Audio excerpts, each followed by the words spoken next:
Hello दोस्तों, मैं प्रशांत शर्मा आप सभी का स्वागत करता हूं आपके YouTube channel PK math academy पर। कैसे हैं आप सभी लोग? उम्मीद करता हूं सब अच्छे होंगे, स्वस्थ होंगे, लाजवाब होंगे। आज हम लेकर आए हैं फिर से आपके लिए रेलवे ग्रुप डी का एक शानदार और बेहतरीन सा प्रैक्टिस सेट। आज के प्रैक्टिस में बहुत ही लाजवाब और बेहतरीन क्वेश्चन आने वाले हैं आप सभी भाइयों के लिए।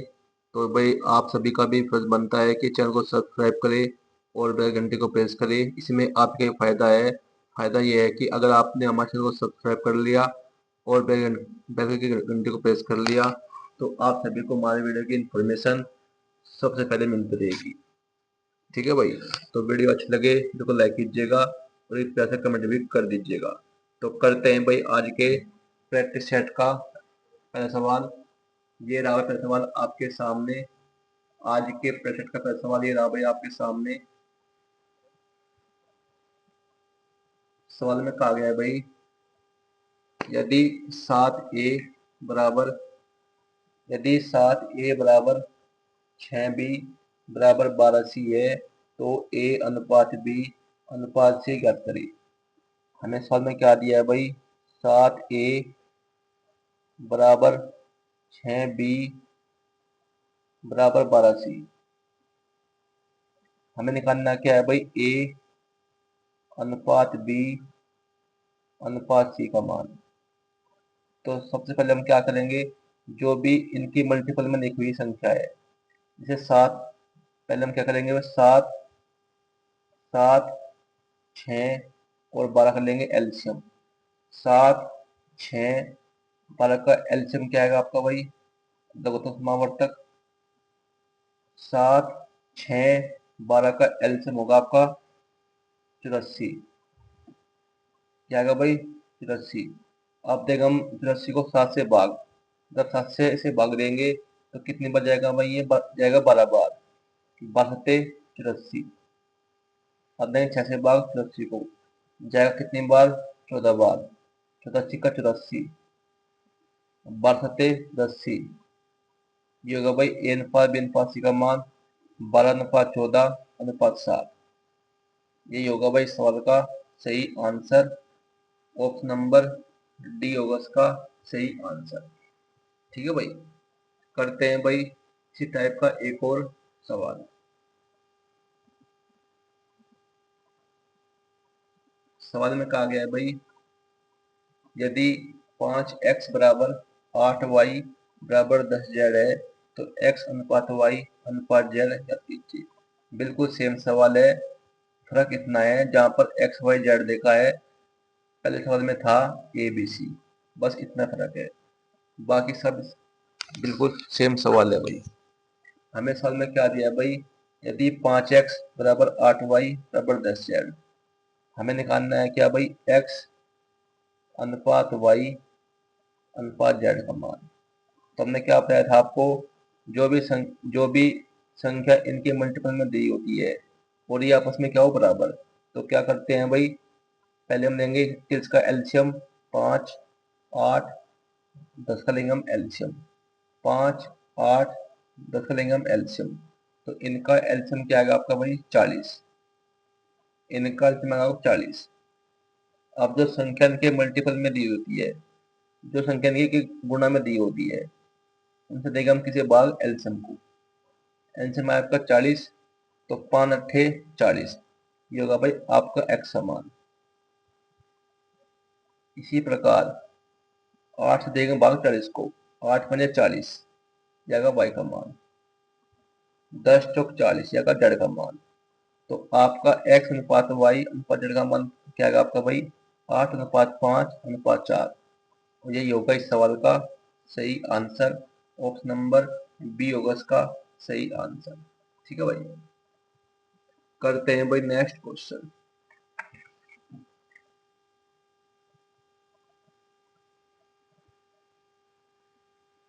करते हैं भाई नेक्स्ट क्वेश्चन। सवाल में कहा गया है भाई, एक कंपनी में पुरुष और महिला कर्मचारियों का अनुपात 4:3 है। यदि कंपनी में 460 पुरुष कर्मचारी है तो महिला कर्मचारी की संख्या ज्ञात कीजिए। सवाल में हमें क्या दिया है भाई? एक कंपनी में पुरुष पुरुष और महिला कर्मचारी का अनुपात हमें क्या दिया है, 4:3।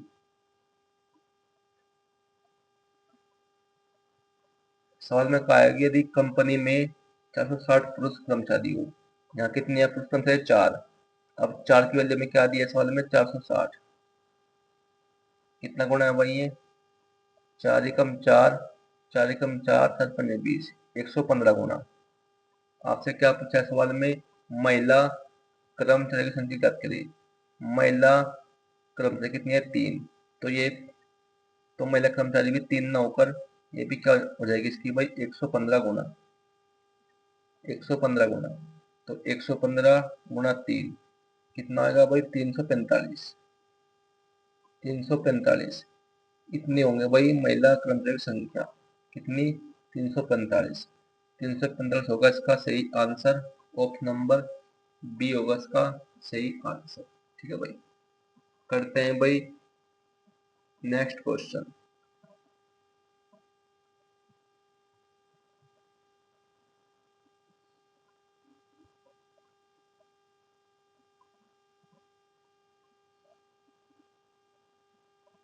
सवाल में कहा गया है भाई, एक कंपनी में पुरुष और महिला कर्मचारियों का अनुपात 5:4 है।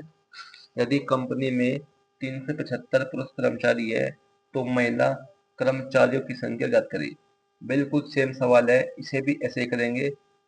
हमें सवाल में दिया है एक कंपनी में पुरुष यानी कि मैन और महिला यानी कि वुमेन, इनका अनुपात हमें क्या दिया है, 5:4।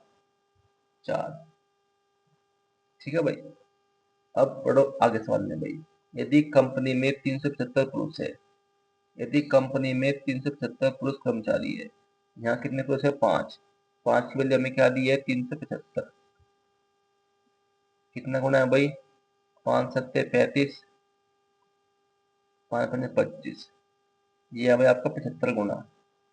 आपसे क्या पूछा है, महिला कर्मचारी की संख्या, तो महिला कर्मचारी भी 4 न होकर ये भी क्या हो जाएगी इसकी भाई, 75 गुना।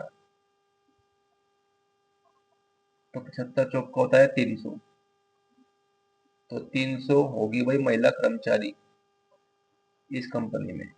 ऑप्शन नंबर ए होगा इसका सही आंसर। ठीक है भाई, करते हैं भाई नेक्स्ट क्वेश्चन। और सभी सवाल आपके प्रीवियस ईयर क्वेश्चन है। ठीक है भाई, सभी सवाल आपके रेलवे एग्जाम पूछे गए हैं, भिन्न भिन्न जो रेलवे एग्जाम है आपके, चाहे वो रेलवे एनटीपीसी हो, ग्रुप डी, सभी के लिए बहुत ही इंपॉर्टेंट है ये प्रैक्टिस सेट। और भाई वीडियो अच्छी लग रही हो, वीडियो को ज़्यादा शेयर कर दीजिएगा, वीडियो को लाइक कर दीजिएगा और एक प्यारा कमेंट भी कर दीजिएगा कि वीडियो आपको कैसी लग रही है। करते हैं भाई नेक्स्ट क्वेश्चन। सवाल में कहा है, सचिन 2 घंटे तक 60 किलोमीटर प्रति घंटा की चाल से एक दूरी तय करता है और 80 किलोमीटर की दूरी 80 किलोमीटर की दूसरी दूरी 40 किलोमीटर प्रति घंटे की चाल से तय करता है। सचिन की औसत चाल ज्ञात कीजिए। मैं पूछे हमसे सचिन की औसत चाल। औसत चाल ज्ञात करने का फॉर्मूला होता है आपका, हाँ यहाँ लिखो भाई, औसत चाल, औसत चाल ज्ञात करने का फॉर्मूला होता है आपका कुल दूरी, टोटल डिस्टेंस। औसत चाल का फॉर्मूला होता है आपका ज्ञात करने का कुल दूरी बटा कुल समय, टोटल टाइम। ये फार्मूला आपको याद रखना है औसत चाल का। हमेशा आपको जब भी आप सवाल में क्या पूछे औसत चाल, तो हमेशा आपको यही वाला फार्मूला लगाना है, कुल दूरी टोटल डिस्टेंस बटा कुल समय यानी टोटल टाइम। ये फार्मूला किसका है भाई, औसत चाल ज्ञात करने का। दूरी बराबर होती है आपके क्या, चाल गुना समय। दूरी बराबर होती है चाल गुना समय। सवाल में कहा है कि सचिन 2 घंटे तक 60 किलोमीटर प्रति घंटे चाल से दूरी तय करता है। 2 घंटे में समय क्या दिया, 2 घंटे 60 किलोमीटर प्रति घंटे चाल से एक दूरी तय करता है। चाल दिया 60 किलोमीटर प्रति घंटा, तो दूरी कितनी जाएगी भाई आपकी, 60 दूनी 120 किलोमीटर। 120 किलोमीटर होगी दूरी। ठीक है भाई। अब आगे क्या क्या है सवाल में, और 80 किलोमीटर की दूरी, दूरी क्या दी है इसमें, 80 किलोमीटर। 80 किलोमीटर की दूरी 40 किलोमीटर प्रति घंटे चाल से तय करता है। चाल दिए में 40 किलोमीटर प्रति घंटा। तो समय क्या होगा भाई, गुणा करने पड़ेगी इसमें 2 की, जब तो 80 बनेगा, 2 घंटे, 4 दूनी 80। ठीक है भाई। अब हमें यहाँ से लग गया पता क्या, कुल दूरी।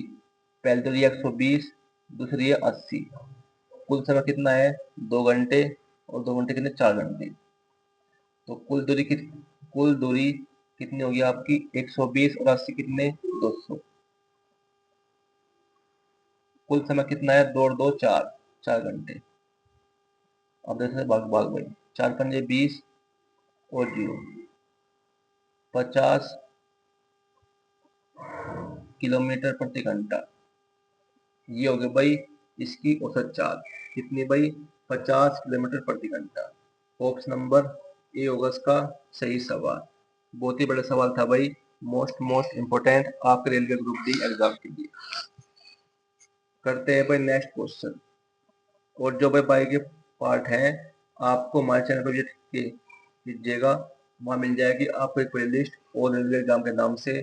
वहाँ पर आप रेलवे एग्जाम से संबंधित सभी प्रैक्टिस सेट मिल जाएंगे, जाकर बार बार देख लीजिएगा, क्योंकि सभी पार्ट आपके रेलवे एग्जाम के लिए बहुत ही इंपोर्टेंट है, चाहे वो आप किसी भी एग्जाम की आप तैयारी कर रहे हैं, चाहे वो रेलवे एनटीपीसी हो या ग्रुप डी हो। तो करते हैं भाई नेक्स्ट क्वेश्चन। सवाल में कहा है भाई, अमन 3 घंटे तक 50 किलोमीटर प्रति घंटे की चाल से यात्रा करता है, और फिर 60 किलोमीटर प्रति घंटे की चाल से 120 किलोमीटर की दूरी तय करता है। अमन की औसत चाल ज्ञात कीजिए। बिल्कुल सेम सवाल है, इसे भी सेम पैटर्न पर करेंगे। हमने बताया था आपको, जब भी आपसे क्या पूछे, औसत चाल, औसत चाल, तो औसत चाल ज्ञात करने का फॉर्मूला हमने क्या बताया था आपको, टोटल डिस्टेंस बटे टोटल टाइम। ये फॉर्मूला किसका है आपका, औसत चाल ज्ञात करने का। हमें चाल दी है, समय दी है, चाल दिया है और समय दिया है, तो दूरी बराबर होता है क्या आपका, दूरी बराबर चाल गुणा समय। चाल हमें दिया 50, समय दिया 3, तो दूरी कितनी होगी भाई, 50 के 150, 150 किलोमीटर। अब पढ़ो भाई आगे सवाल। और फिर 60 किलोमीटर प्रति घंटे की चाल से 120 किलोमीटर की दूरी तय करता है। दूरी कितनी दी है भाई, 120 किलोमीटर। चाल कितनी दिया, 60। अब 60 में क्या गुणा करे कि ये बन जाए 120, गुणा करने पड़ेगी 2 की, बस 60 दूनी होती है 120, तो 2 की गुणा करनी पड़ेगी। ठीक है भाई। अब यहाँ से हमें क्या लगा पता, कुल दूरी का, कुल समय का। कुल दूरी कितनी है भाई, 150, 120, 150 और 120 कितने होगा भाई, 270। कितना होगा भाई, 270। कुल दूरी कितनी आ गई आपकी, 270 किलोमीटर। कुल समय कितना है भाई, 3 घंटे, 2 घंटे, 5 घंटे। अब 10 से भाग भाई, 5 पंजे 25, कितना बचा, 2 टल 0, 5 चौक 20, 54 किलोमीटर प्रति घंटा। ये होगा भाई अमन की औसत चाल। यही होगा इस सवाल का सही आंसर। ऑप्शन नंबर डी होगा इसका सही आंसर। ठीक है भाई। करते हैं भाई नेक्स्ट क्वेश्चन।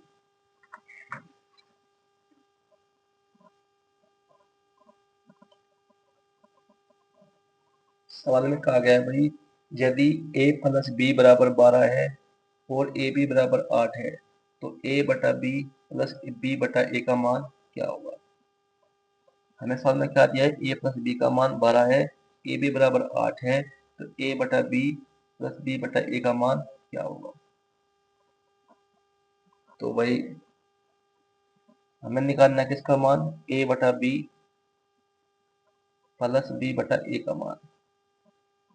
तो सबसे पहले हम करेंगे क्या, इसका लेंगे एलसीएम। एलसीएम क्या आएगा इसका भाई, ए बी। बी से बी तक बी कट जाएगा, ए गुना ए स्क्वायर। ए से ए कट जाएगा, बी गुना B square. A square plus B square का फॉर्मूला क्या होता है आपका, ए प्लस बी का होल स्क्वायर माइनस का 2ab, और बटे में कितना भाई, ए बी।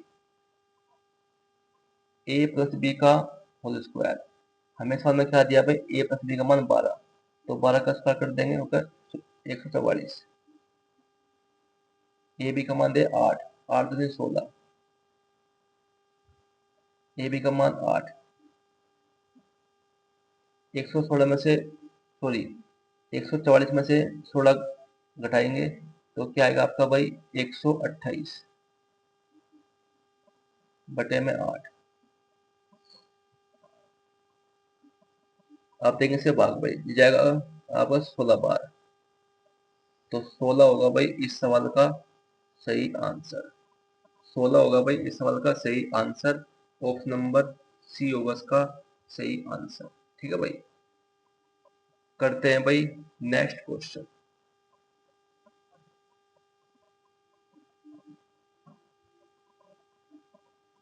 सवाल में कहा गया है भाई, यदि अंडर रूट 5 की पावर n बराबर 625 है तो n का मान ज्ञात कीजिए। बहुत ही बड़ा सवाल है भाई, मोस्ट इम्पोर्टेंट। ये सवाल आपका अरबी एनटीपीसी में पूछा गया सवाल है भाई, तो ध्यान से कीजिएगा भाई। जब हम इसे अंडर रूट को हटाएंगे, जब हम इसे हटाएंगे अंडर रूट को, तो क्या बन जाएगा आपका 5 की पावर n की पावर 1/2। फिर यहाँ पर जो एक करनी है, यहाँ करनी में लिखा था 2, यहाँ करनी में 2 लिखा हुआ था है, तो इसका मतलब क्या होगा भाई, जब हम इस अंडर रूट को हटाएंगे तो क्या बन जाएगा, ये 5 की पावर n की पावर 1/2। ठीक है भाई, 625 5 की पावर होती है 4, ये होता है आपका भाई 5 की पावर 4 होता है 625। ठीक है भाई, अब n गुणा 1/2 हो जाएगा n/2, तो 5 की पावर n/2 बराबर 5 की पावर 4। अब यहाँ पर बेस क्या है, समान, तो n/2 बराबर किसके होगा, 4 के, तो n/2 बराबर होगा 4 के। 4 दूनी 8, तो n का मान क्या है आपका भाई 8। 8 होगा इस सवाल का सही आंसर। ऑप्शन नंबर सी होगा इसका सही आंसर। ठीक है भाई, बहुत ही बड़ा सवाल था भाई, मोस्ट इम्पोर्टेंट। ये सवाल आपका अरबी एनटीपीसी में पूछा गया सवाल था। करते हैं भाई नेक्स्ट क्वेश्चन।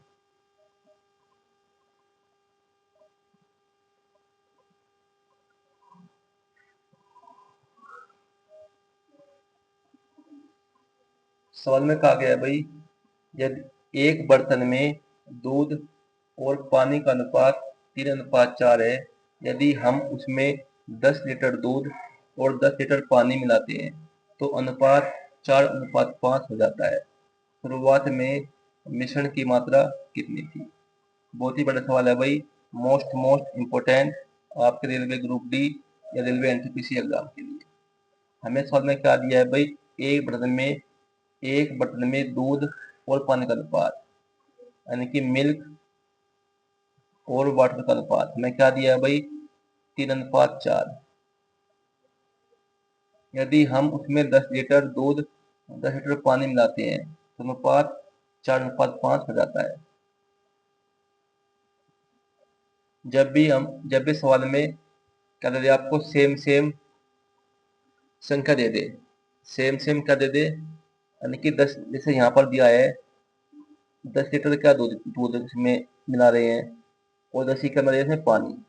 अगर यहाँ पर सेम नंबर है तो हम क्या करते हैं, अनुपात का अंतर बराबर करते हैं। क्या करते हैं हम भाई, अनुपात का अंतर बराबर। यहाँ पर 4 और 3 में अंतर कितने का है, 1 का। 5 4 में अंतर कितने का, 1 का, यानी कि अंतर क्या है, बराबर। अगर अंतर बराबर नहीं होता तो सबसे पहले हम क्या करते हैं, हम इसका अंतर बराबर। ठीक है भाई, अब देखो भाई, यहाँ पर मिल्क है 3, यहाँ 4 है, कितना दूध मिला रहे हैं यहाँ पर, 1। यहाँ मिल्क 4 है, पानी कितना, सॉरी यहाँ पानी कितना है 4, यहाँ है पानी 5, तो कितना पानी मिला रहे हैं भाई 1। यहाँ दूध 1 मिला रहे हैं, यहाँ भी पानी खिला रहे 1 मिला रहे हैं, बिल्कुल सही बात है। लेकिन सवाल में हमें क्या दिया है, पानी 10 लीटर पानी मिला रहे हैं, एक बल्ली हमें क्या दिया 10, कितना गुना 10 गुना। आपसे क्या पूछा है, शुरुआत में मिश्रण की मात्रा। मिश्रण कितना है भाई, मिल्क 3 है, वाटर 4 है, तो कुल मिश्रण कितना होगा भाई 3 और 4 7। जब इसका 10 होना है तो मिश्रण की मात्रा भी 7 ना होकर ये भी क्या हो जाएगी इसकी भाई 10 गुना, 10 सत्ते 70, 70 लीटर। ये होगी भाई मिश्रण की मात्रा। ऑप्शन नंबर ए होगा इसका सही आंसर। ठीक है भाई, बहुत ही बड़ा सवाल था भाई, मोस्ट इम्पोर्टेंट आपके रेलवे ग्रुप डी और एनटीपीसी एग्जाम के लिए। करते हैं भाई नेक्स्ट क्वेश्चन।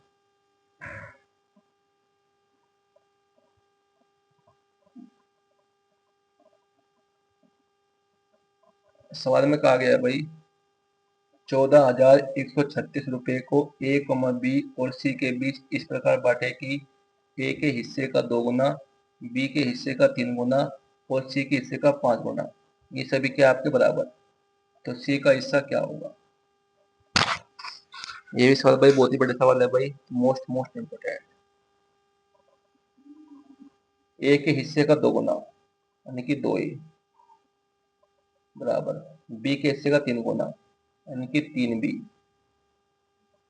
सी के हिस्से का 5 गुना, ये क्या आपस में बराबर। तो ऐसा सवाल हमने आपको कराया था इसी प्रैक्टिस सेट में, जो सवाल था आपका पहला और दूसरा सवाल बिल्कुल सेम सवाल है। तो पहले हम क्या करेंगे भाई, ए बी सी का रेशियो तक करेंगे, ए अनुपात बी अनुपात सी का। यहाँ से 5 3 2 का लेंगे हम एल्शियम, तो इनका एल्शियम क्या आएगा आपका भाई 30। आप 2 से भाग भाई, 2 से जाएगा 30 कितने बार 15 बार, जो कि आपकी ए की वैल्यू। 3 से जाएगा 30 कितने बार 10 बार, ये बी की वैल्यू। 5 संग 30 ये होगा सी की वैल्यू। तो ए बी सी का रेशियो क्या आएगा आपका 15 अनुपात 10 अनुपात 6। हमें कुल धन क्या दिया सवाल में 14,136 रुपये, इसका अनुपात योग क्या होगा आपका 15 10 25 और 31।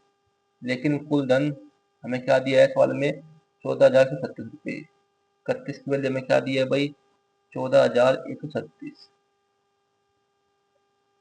ठीक है भाई, हमें निकालना है किसकी वैल्यू, सी की वैल्यू। सी कितना है 6, 6 की वैल्यू में ज्ञात करनी है। अब ये कितना गुना है भाई इसका, 31 चौका जाएगा कितनी बार 4 एकम 4, 4 ते 12, 124, 16 15 53,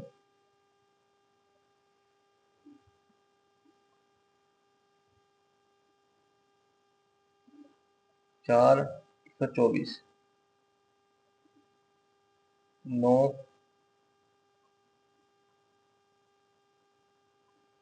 31 चौका कितना होगा भाई 124 हो गया भाई।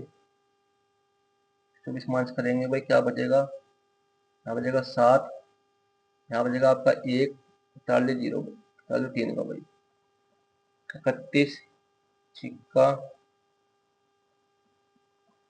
5 बच जाएगा, 31 पंजे 5 5 से 15, 5 गुना 155, तेरे मतलब 8 गया कितना 5 8, 6 मतलब 5 गया 1 6, 31 अट्ठी जाएगा 8 12 भाई। ये कितना गुना है भाई इसका 458 गुना। जब इसका 458 गुना है तो सी का इससे भी 6 ना होकर ये भी क्या जाएगा 458 गुना, तो 458 गुना 6 कितना होगा भाई 31 से कितने बार गया भाई ये 31 चौक का होगा भाई 4 ते 12 24, 7 बचेगा 1 3, 31 पंजे 155, मतलब 5 गए 8, 6 5 का 1 6, 31 छिक्का ये 6 पर जाएगा, 6 पर, सॉरी भाई सॉरी, ये 6 पर जाएगा भाई। जब ये 400, जब ये इसका 400, जब ये इसका 456 गुणा है तो सी का इससे भी 6 में होकर ये भी कर जाएगा, ये भी कर जाएगा इसका भाई 456 गुणा। तो 456, 456 गुणा 6 कितना होगा भाई? 456 गुणा 6 2736 रुपये। ये होगा भाई सी का हिस्सा, कितना? 2736 रुपये। ऑप्शन नंबर सी होगा इसका सही आंसर। ठीक है भाई। तो भाई आज के लिए इतना ही। वीडियो यदि अच्छी लगी हो तो वीडियो को लाइक कीजिएगा, ज़्यादा शेयर कर दीजिएगा और एक पैसा कमेंट भी कर दीजिएगा। तो मिलते हैं आपसे कल एक ऐसा ही प्रैक्टिस सेट लेकर। तब तक के लिए आपका बहुत बहुत धन्यवाद।